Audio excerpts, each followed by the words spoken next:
Waouh, les petits angoissés. Alors, aujourd'hui, on se transporte dans le passé. Alors, plus précisément en 1930. Alors, vous vous situez un peu, 1930, c'est quand même pas hier, hein.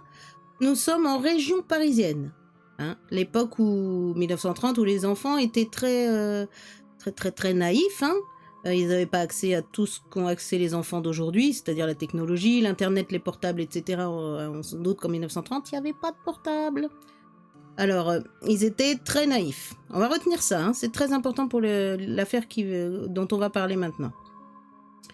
On faisait croire aux enfants que les petits garçons naissaient dans les choux et les petites filles dans les roses. Ça aussi, c'est très important. Alors, vous allez me dire, une histoire de petits choux, c'est une histoire qui devrait être attendrissante.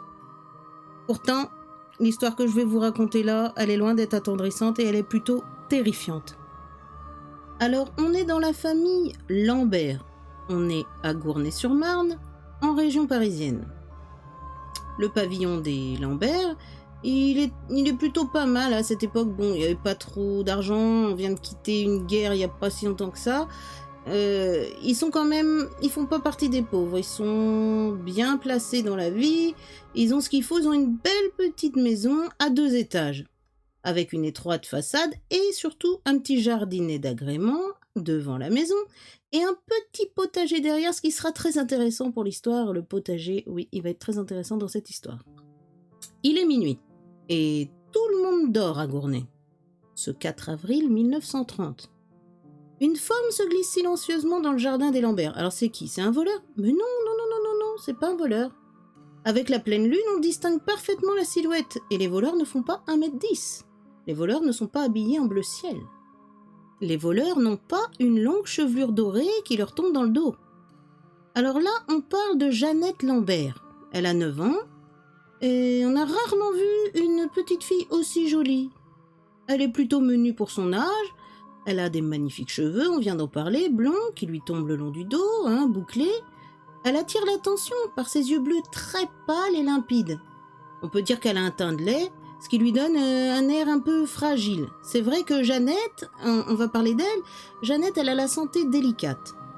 Elle a déjà eu à plusieurs reprises des petites crises de mélancolie, et ses parents, Denise et Pierre, dont elle est l'unique enfant, ce qui est très important aussi, se sont fait beaucoup de soucis à son sujet tout au long de sa jeune vie, hein, jusqu'à ses 9 ans. C'est-à-dire qu'ils s'en font encore au moment où je vous relate cette histoire. On ne sait pas de quoi Jeannette Lambert souffre.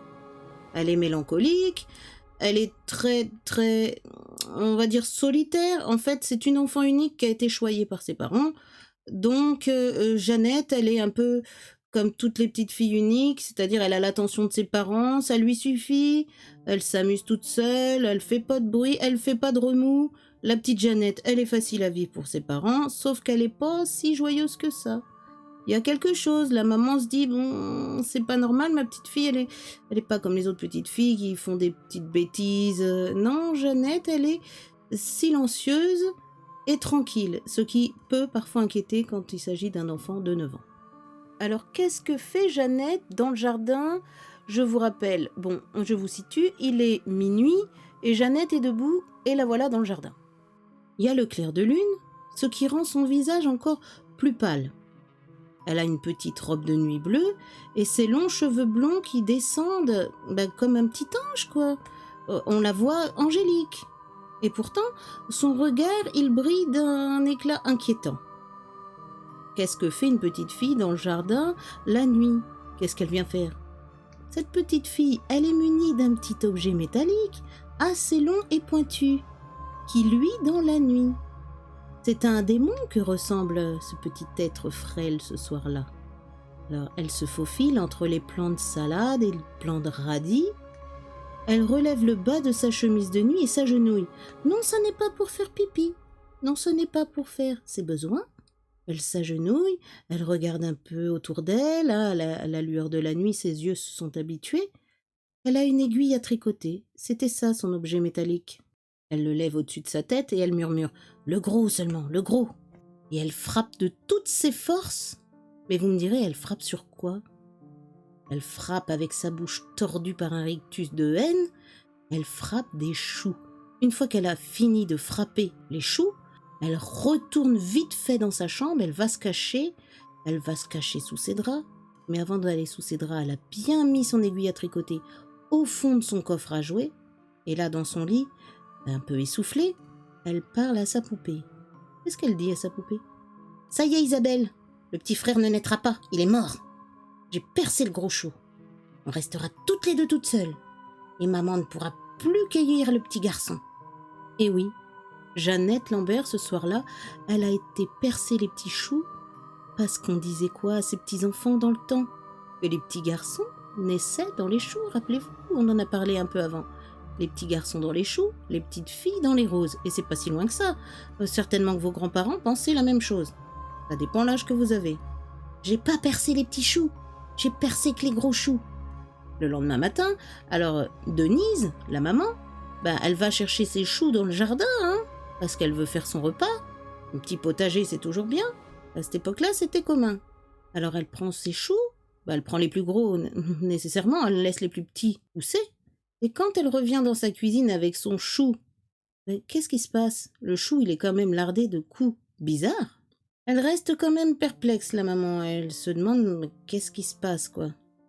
Alors la maman, devant son chou, elle se demande qu'est-ce qui s'est passé au chou, quoi, parce que les vers, ça fait pas des trous si réguliers avec la même dimension et tout droit comme ça. Faut dire qu'elle s'inquiète. Il faut dire qu'elle s'inquiète parce qu'elle est aussi, il faut le dire, enceinte. Et elle attend un petit frère ou une petite sœur, parce qu'à cette époque-là, on n'avait pas les échographies. Alors Denise, elle se dit, c'est un peu bizarre tous ces trous dans le chou. Et puis sa petite fille est là, et puis elle se défend. C'est pas moi, j'ai rien fait. On l'a pas accusée en même temps, c'est bizarre qu'elle se sente coupable. Alors la petite s'étant accusée, la maman, elle vient à se dire, c'est bizarre quoi, c'est pas normal. Puis cet enfant, faut dire qu'elle fait des crises de nerfs aussi. Elle fait des crises de nerfs qui la font presque s'évanouir. Oui, ça c'est son état. Elle pique des crises, mais peut-être parce qu'elle est trop gâtée, ou peut-être ceci, cela. Enfant unique, donc on fait plus attention à ses crises, il n'y en a qu'une à gérer. Alors la maman est inquiète, Elle est inquiète et elle en fait part à son mari. C'est bizarre, j'ai trouvé des trous dans les choux qui étaient bizarres. Le père en vient à questionner sa petite fille, et il finit par apprendre de la bouche de cette dernière que c'est elle qui a fait les trous, avec une aiguille à tricoter pour que le petit frère ne vienne pas au monde. Alors là, j'aime autant vous dire que la maman, elle est un peu outrée, si ce n'est carrément outrée. Ça veut dire qu'elle a eu l'intention de tuer son petit frère. Là, la maman se dit qu'il y a quelque chose de pas net chez sa fille. Déjà, elle s'en doutait, mais là, elle a la confirmation. Le papa, il prend ça quand même à la légère. Bon, c'est une enfant de 9 ans, elle aurait pas fait vraiment du mal à son petit frère, mais la maman, elle a pris quand même qu'elle pensait vraiment, sa petite fille, que dans le chou, il y avait son petit frère. Ça veut dire que si dans le chou, il y avait vraiment eu son petit frère, elle le tuait. Puis il faut dire que c'est pas la première histoire qui arrive à la petite Jeannette. La dernière bonne qui était dans la famille a été accusée d'avoir volé 2000 francs. Et la maman a retrouvé les 2000 francs dans la commode. Dans la commode de qui ? Dans la commode de Jeannette. Jeannette avait eu le vice, à son âge, de faire accuser la bonne d'avoir fait le vol parce qu'elle ne l'aimait pas. Et elle savait qu'en l'accusant de vol, elle serait renvoyée. Quand Jeannette a été prendre les 2000 francs dans le portefeuille de son papa, dans l'unique but de faire renvoyer Marion, qu'elle détestait, elle les a mis dans sa commode, comme une enfant. Elle n'a pas pensé qu'on pourrait les trouver. Sauf que la maman, tôt ou tard, elle fait le ménage, elle range le linge de sa fille, elle a fini par trouver les 2000 francs. Elle a été voir son mari, et elle lui a dit « On n'aurait pas dû renvoyer la bonne. Regarde, cette enfant, elle est diabolique, et patati, et patata. » S'ensuit une longue conversation entre le père et la mère. La mère, beaucoup plus inquiète que le père, il prend ça un petit peu à la légère. Et ce 24 avril 1930, les craintes de Denise Lambert semblent vaines. Depuis la fameuse journée où on lui a appris qu'elle allait avoir un petit frère, Jeannette a totalement changé d'attitude. Elle paraît même d'humeur particulièrement gaie. Elle chantonne le matin. Elle parle à sa poupée Isabelle, tandis que sa mère est en train de préparer le repas. Alors il faut dire que cet épisode des choux, ça a quand même fait beaucoup de remue-ménage dans l'esprit de la maman, qui est aussi enceinte. Et ça la perturbe tellement qu'il a fallu appeler le médecin en urgence et la sage-femme, parce qu'elle a été prise de contraction. Mettez-vous à sa place, hein. Elle découvre que sa petite fille veut tuer son petit frère. Et alors ça l'a tellement perturbée qu'elle a des contractions. Et là, on comprend que l'accouchement va se faire prématurément. Et prématurément, en 1930, quand un enfant vient au monde au 7e mois, il n'y a pas trop de chances qu'il survive, enfin très très peu. Le médecin il s'inquiète et il fait part de ses inquiétudes au mari. Alors là, Jeannette, elle comprend dans son petit esprit d'enfant que ce qu'elle a fait c'était pas bien et que ça a causé du souci un moment, qu'elle a été méchante. Elle se met à pleurer, elle raconte à son père « Papa, c'est moi qui ai fait du mal au petit frère et il va mourir ». Le papa la rassure, il va pas mourir, bien qu'il ait quand même des craintes parce que le médecin lui a fait part de ses propres inquiétudes. Le papa essaie de rassurer sa fille, il essaie de rassurer Jeannette, sauf qu'il n'est pas très rassuré lui-même et ça se voit. Et la petite redouble de pleurs, elle pleure, et elle est persuadée que son petit frère va mourir. Elle se met à pleurer, et là, le papa l'avait sortie dans le jardin pour un peu l'isoler de... Parce qu'on a couché à la maison, faut dire, à cette époque-là. Enfin, très souvent. Alors le papa l'avait emmené dehors, en attendant que le médecin et la sage-femme aident le bébé à venir au monde. Et la petite fille regarde les carrés de choux et elle redouble de pleurs. « Papa, c'est moi, j'ai tué le petit frère. » Il essaie de la rassurer, « T'as fait que des trous dans un chou, c'est pas grave, ça n'a rien à voir. » Et elle pleure tant et tant qu'elle en a des crises, des spasmes de sanglots, que son papa ne peut pas la rassurer. Elle est persuadée d'avoir fait une chose horrible, et c'est vrai que quand on y pense, la chose qu'elle a fait est quand même horrible.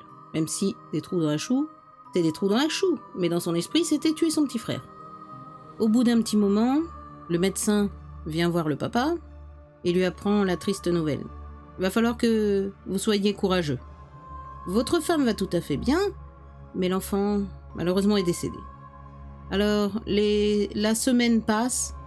Il faut dire que Denise, elle est restée prostrée dans sa chambre, en proie à un abattement profond. Alors pour la première fois, elle vient de manifester le désir de parler à son mari. Alors que jusque-là, elle voulait voir personne, même pas lui. Pierre est effaré en voyant la pâleur des traits de sa femme. Mais dans son regard, il a peur. Parce que son regard est dur comme celui d'une bête blessée. « Pierre, je ne pourrais jamais lui pardonner. Écoute, c'est une enfant. Elle a fait des trous dans un chou, mais c'est pas ça qui a fait naître le bébé et qui l'a fait mourir. C'est la vie, c'est le destin, c'est ainsi. Non, ce n'est pas une enfant. C'est un monstre. Et c'est elle qui a tué mon fils. Je le sais. Voyons, le père, il la raisonne. Tu perds la raison. Tu en parles comme d'une sorcière, mais c'est pas sérieux, non? Si, c'est sérieux. Lorsque j'ai vu ce chou percé à coups d'aiguille, j'ai senti quelque chose en moi. C'était comme si tout s'arrêtait. Denise Lambert se redresse sur son lit et s'accroche à son mari. « Pierre, notre fils est mort à ce moment-là. J'en suis sûre, c'est elle qui l'a tué. » Pierre est bouleversé, mais il tente quand même de minimiser les choses. « Enfin, voyons, c'est de notre fille que tu parles. Elle n'a que 9 ans, c'est une petite fille. Et dans son esprit, elle a certainement pas pensé à mal autant que tu le penses, toi, dans ton esprit d'adulte. » Mais la maman, elle est persuadée que sa grossesse s'est arrêtée ce jour-là avec les trous d'aiguilles à tricoter dans les choux. Que ça lui a causé quelque chose, peut-être, on ne sait pas, un peu de paranormal. Mais elle est persuadée, Denise, persuadée que son fils est mort ce jour-là, le jour où sa fille Jeannette a fait les trous d'aiguilles dans les choux. Et elle lui dit, pour finir la conversation, elle dit à son mari, « Qu'elle aille au diable !» Ce sera la fin de la conversation. Et c'est exactement ce qui est arrivé. Jeannette, la petite fille au visage d'ange et au cœur de monstre, est allée au diable. Elle n'a pas supporté le terrible sentiment de culpabilité qu'elle a eu suite à son acte. Pendant des jours et des jours, elle est restée dans sa chambre en pleurant et en répétant « Le petit frère est mort !» Et elle a pleuré à s'en rendre malade. On a fini par la poser dans un hôpital psychiatrique sur les avis du médecin pour essayer de la soigner. Mais Jeannette a refusé de s'alimenter. Elle est restée à l'asile jusqu'à sa mort, 18 ans plus tard. Depuis longtemps, Pierre et Denise Lambert, repliés dans leur chagrin, avaient quitté Gournay-sur-Marne pour la capitale, Paris. Il y a beaucoup trop de jardins potagers dans les petites villes de banlieue. Et même de loin, la vue d'un chou leur faisait horreur. Eh ben alors, qu'est-ce que vous en pensez? Elle était gentille, la Jeannette? C'est de sa faute, la mort de son petit frère? On peut dire que, peut-être, le jour où elle a tapé dans les choux avec son aiguille à tricoter, elle a créé un malaise à sa mère, et qu'en voyant les trous dans les choux, la mère a été tellement bouleversée que ça lui a déclenché son accouchement. Est-elle vraiment responsable? À vous de me le dire. Sur ce, j'espère que cette vidéo vous aura plu. À très bientôt, mes petits angoissés.